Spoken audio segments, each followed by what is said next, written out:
As much as I'd like to begin talking about the Castilian, to my surprise, the Cadillac Wagon dates as far back as 1941. I won't spend too much time talking about these other models, but they are important to the discussion. 1955 and 56 saw the introduction of the Viewmaster by Hess and Eisenhart. Less than 20 were made. Also in 56 came the Broadmoor or Skyview that was allegedly designed by someone at GM. Only 2 were built for 56 and they shuttled guests at the Broadmoor Resort in Colorado Springs. In 1959, the same resort upgraded their fleet and these were now done by Superior Coach Company. Only 6 were built for the Broadmoor and were very luxurious for the time. This body style may look familiar to the one and only Ecto-1 from Ghostbusters. As it turns out, this is in fact the Cadillac it was based on, and it shared many characteristics with the ambulance variant. Miller Meteor is another coach company that was responsible for the Futura limousine ambulances in classic Landau. Superior Coach Company also did these conversions as well. These wagons were 251 inches long, or almost 21 feet, which is 15 inches longer than the longest car from the 70s, the 73 Imperial. Throughout the 60s, there were just a bunch of custom-built Cadillac wagons for rich clients or famous actors. For example, there were 3 total Cadillac Vista wagons built custom by GM, one of which was requested by a member of the Rockefeller family. Only the elite could get their hands on these when new. The body is of a 63 Cadillac Park Ave sedan mixed with a 63 Olds Vista Cruiser. There was also a 63 Cadillac DeVille wagon that sold recently for $33,000, and I believe this was a one-off item. Here's a 64 that was custom done by Victor Auto Service in New York, and it looks absolutely stunning. This ad says, customized Cadillac station wagons, selling at $14,950, being turned out at Linden Plant. That's more than $150,000 in today's money. That's more than double the cost of a brand new Porsche 911 at the time. Reading through this, we see available through Cadillac dealers on a nationwide basis. That is something to note. Some of these conversions were sitting at Cadillac dealerships, not all of them, but some were. A red 66 is sitting at a museum in Denver. There's a blue 66 DeVille that was custom built for an enthusiast. Even a Calais was converted into a wagon DeVille, which cost $14,000 on top of the Calais's base price of $4,500. Some people were paying almost triple the price of the base price of these Cadillacs for this conversion. That is crazy. In 1967, the 8th generation Eldorado came out and people started requesting conversions of these as well. Dean Martin, funny enough, was one of those people. He requested a 69 Eldorado custom sport wagon, and under the hood was a 7.7 liter V8 that made 375 horsepower and 525 pound-feet of torque. Also in 69, there would be the most produced Cadillac wagons in 1 year since the beginning. The rumor goes that a batch of 14 Cadillacs were converted by national coaches to shuttle VIPs to and from the Indy 500. Another source claims that some of the wagons were used to haul important piston heads to and from the airport. 5 were sedan DeVilles and 9 were Fleetwoods, and the conversions used genuine GM parts and were company ordered. They weren't for one specific person. The 5 sedan DeVilles were sold at a Cadillac dealership in Texas after the race. I am not too sure what happened to the Fleetwoods. The information out there is very limited, unfortunately, and so there may be some information I'm leaving out, and there is discrepancies across the internet about some of the information as well. The 70s is when things start to get even more interesting, and this is when the Castilian came out as well. ASC, or American Sunroof Company, very well known. They made custom grills, sunroofs, hood ornaments, the list goes on. Well, as it turns out, they converted some Cadillacs into wagons as well. There's no official records, but sources say less than 20 rolled out of ASC's shop. All of these conversions look well done. These weren't some backstreet jobs. They used genuine GM parts, and it took a lot of time to complete. Hence why they were extremely expensive and hard to come by. One of the Fleetwood wagons was owned by members of the Jackson 5 musical group, along with Evel Knievel, who had his own custom station wagon. Knievel also had a 72 Eldorado wagon that was completed by ASC as well. Elvis had 2 Cadillac wagons. He had a 72 DeVille with 24 karat gold trim on the wheels and a 74 DeVille with a pink top, and they were used to transport his musical equipment and luggage. There was no Escalade at the time, and this was the next best thing. Elvis also loved his Cadillacs and owned quite a few. Gene Autry also had a Cadillac wagon with a white exterior and red guts. I'm sure there's even more celebrities that had these custom built for them. They all truly look amazing, but I should keep moving forward. Around the early to mid 70s, the Eldorado station wagons started gaining popularity. Wisco Corporation along with ASC were the two main companies behind these conversions, and a good amount were requested by Cadillac dealers. Here's an ad for a 1975 Eldorado Coachman. They were asking $26,500, which translates to over $160,000 in today's money. 1976, 1 year later, would also mark the end for these giant C-bodies, the Electra, 98, 60 Special, and so on and so forth. 1976 would also be the year the Castilian nameplate was introduced. I know, right? Finally, but there was just so much information about the earlier wagons that I had to share with you all.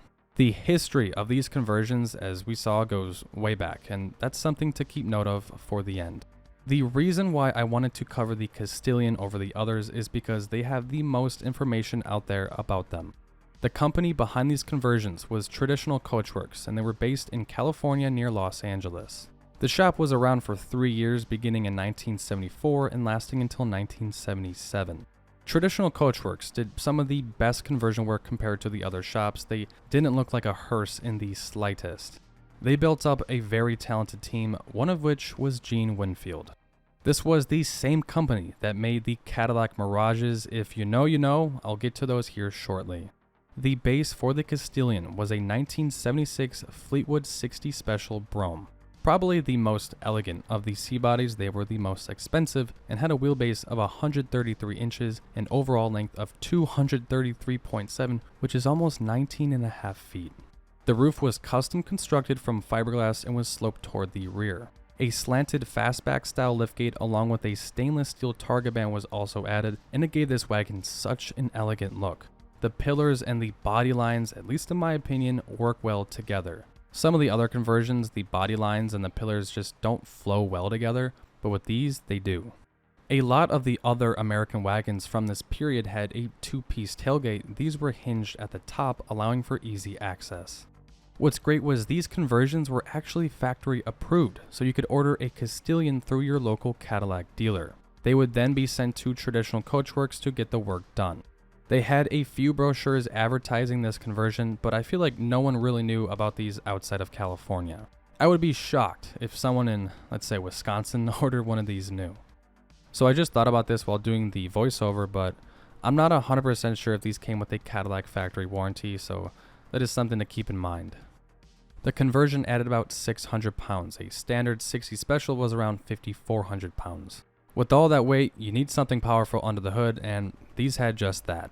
An 8.2 liter V8 good for 190 horsepower, but 360 pound-feet of torque. This is the final year for these C-bodies, and these engines were heavily detuned by this point, but they still got the job done.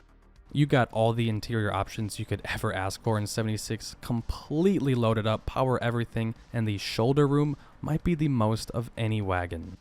These cost around $30,000, which translates to over $170,000, and this should have made my list of the top 10 most expensive American cars of the 70s. What's interesting is no one brought these to my attention, at least as far as I can remember. Oh, and just for a reference, a 76 Buick Estate started at around $5,800. That's over a 400% difference in price. Because these were so expensive, a lot of people took really good care of them, and I'm sure most are still left. Of the Cadillac wagons available for sale, or at least in the past, these tend to come up the most. Speaking of that, 11 were built in 76, and most sources say around 40 were built in 75. This wasn't the only conversion that was done by Traditional Coachworks. They also made over 200 Mirages. The story goes, a man by the name of James, manager at a Cadillac dealership in Beverly Hills, had lunch with one of his coworkers named Patrick one day. They briefly talked about what they could do if they started up a company that converted Cadillacs into trucks and wagons. A weekend went by and Patrick presents these 3 drawings to James. He loved them and they founded Traditional Coachworks together. I bring this up so late because the very first conversion was for Evel Knievel, a Cadillac Coupe de Ville converted into a truck. It was like an upscale El Camino. As much as I'd like to go over them, I think I should save it for another video that goes more in depth. A few 79 Fleetwood wagons were made by R.S. Harper Custom Coach Builders, and throughout the 80s there were a few one-offs, but nothing like how they used to be made. Someone made this rendering, I'm pretty sure it doesn't exist, and then in 2011 would there be an official Cadillac wagon. Of course, the hearses were still being built throughout all these decades, and I believe they still are by Cadillac. We saw this effort by these coach companies since the 40s, and yet it took until 2011 for GM to finally mass produce a Cadillac wagon. Why is that? Every other division, apart from GMC, in the 60s, 70s, 80s, and even the 90s, yes, Pontiac still had a wagon, Cadillac wouldn't budge. They wouldn't make a factory-built station wagon. GM is known for its badge engineering and sharing their parts across their divisions. It wouldn't be that difficult to do this. Especially with the number of resources they had, it took these independent coach companies months just to make one Cadillac wagon. There are multiple possible answers to this, and this is what I think. First, Cadillac was GM's luxury flagship, very prestigious vehicles that only the top 1% could afford, at least when new. Nowadays, I don't see Cadillac like that anymore. They still are nice, but a lot has changed. Anyway, station wagons were historically viewed as utilitarian, family-oriented vehicles. Having one in their lineup didn't align with Cadillac's image. It would taint it, and Cadillac would taint themselves by coming out with the Cimarron and Catera, so I'm mainly referring to the 60s and 70s, but still, Cadillac was too good for a wagon. Cadillac DeVille, best car ever made. V8, 390 CID, clean and crisp like a fresh dollar bill. Second, the buyers were wealthier and the demand just wouldn't be there from these type of people. Lincoln didn't have a wagon either, and if they were to go that route, they would get a Buick Estate, which were still very luxurious vehicles. That's not to say if there was the option, they potentially could pick the Caddy over the Buick, but I really don't think they would be that popular. Third, while many of the Cadillacs shared platforms with the other divisions, Cadillacs had unique dimensions, styling, and features. Significant modifications would need to be made to maintain that prestigious image on a wagon. Lastly, there were ways to get a Cadillac wagon, as noted by this video, so it's not like they were non-existent, they were just stupid expensive. I think those are 4 of the main reasons why they didn't make a Cadillac wagon. Feel free to share your thoughts in the comments down below. If you made it this far, be sure to like the video, and I'm not saying I avoid making 70s videos, but seeing the positive feedback on them helps me out a lot. The main reason is I wasn't alive during these times, I got no context, and I can only do so much with what I find on the internet. Thank you all so much for watching this week's video, enjoy the rest of your week, and I will try to see you all next week.